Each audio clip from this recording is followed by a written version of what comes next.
Si oui, pourquoi? Merci beaucoup, M. Ali Diarra-Souba.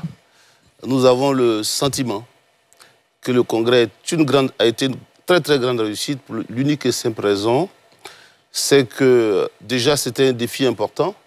Nous avons eu environ 1 mois et demi pour organiser le 2e congrès du RHDP. Il est bien de rappeler que le premier congrès du RHDP se sont tenus les 25 et 26 janvier 2019. Et donc le 2e congrès, les 21 et 22 juin 2025. Alors, pour organiser ce 2e congrès, nous avons voulu que l'ensemble de nos militants, à partir du président du comité de base jusqu'à la haute direction, tout le monde soit impliqué. Et dans le découpage de notre parti politique, il est découpé donc en 47 régions politiques. Et donc nous avons organisé des pré-congrès. Et les pré-congrès, c'était le congrès, mais en miniature. Et vous avez, je pense que vous êtes journaliste, vous avez vu tout l'engouement que ces pré-congrès ont suscité dans les différentes régions. Il y a eu d'abord des travaux au niveau de 3 commissions. Ensuite, il y a eu des grands meetings de clôture. Donc ça, c'était pour le pré-congrès, qui se sont tenus sur 3 semaines. Ensuite, il y a eu le congrès lui-même.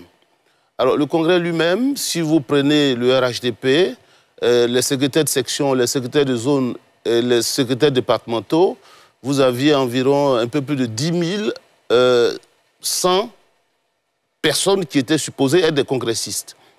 Mais au parc des expositions, compte tenu de la capacité, nous avons décidé de faire venir un peu plus de 7100. Et vous avez bien vu à l'ouverture qu'au lieu d'avoir 7000 personnes, tellement il y avait d'engouement, on avait environ 15 000 personnes. Vous avez vu, il y a des chapiteaux à la droite. Avant de rentrer dans la salle, il y avait du monde dans la cour, tous les chapiteaux étaient pleins. Donc ça, c'était le premier jour, le samedi 21. Donc il y a eu des travaux en commission. Et le 2e jour, c'était au stade de Bempé. Je vous avais annoncé que nous attendions environ 100 000 personnes, un peu plus de 100 000 personnes. À l'intérieur du stade, nous avions 100 000 personnes, mais vous avez vu le monde qu'il y avait dehors. Mais tout ça pour dire que nos militants voulaient tous venir au stade Alassane Ouattara de Bempé pour participer à cet hommage qu'on voulait rendre au président Alassane Ouattara pour tout le travail qu'il a abattu depuis qu'il est au pouvoir. Alors, il faut noter une chose, c'est qu'un parti politique se mesure par ses adhérents. Je dis bien se mesure par ses adhérents. Et lorsque vous prenez le e-militant du RHDP, nous avons dans nos bases environ 1 200 000 adhérents. 1 200 000 adhérents.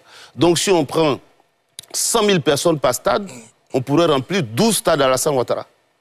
Si on prend 200 000 comme on l'a fait, on remplirait donc 6 stades Alassane Ouattara. Et si on prend la capacité de 60 000 places, on remplirait 20 fois le stade Alassane Ouattara. Vous voyez un peu tout l'engouement qu'il y avait. Donc un parti qui a 1 200 000 adhérents, 200 000 personnes qui viennent pour participer à un congrès et rendre hommage à leur président, c'est quelque chose de normal. Alors, on a entendu beaucoup d'observateurs, hein, Monsieur le ministre Mamadou Touré, dire il y a eu les pré-congrès, il y a eu le congrès en lui-même, tout le monde appelait le président Ouattara à être candidat du parti, à se déclarer candidat. Finalement, il a ramené tout le monde aux semaines à venir. Il y en a qui disent, finalement, tout ça pour ça.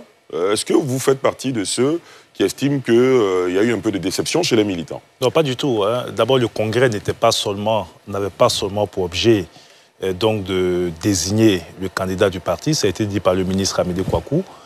On renouvelait les instances du parti. Il fallait renouveler le mandat du président du parti. Ça a été fait, c'est le président Alassane Ouattara.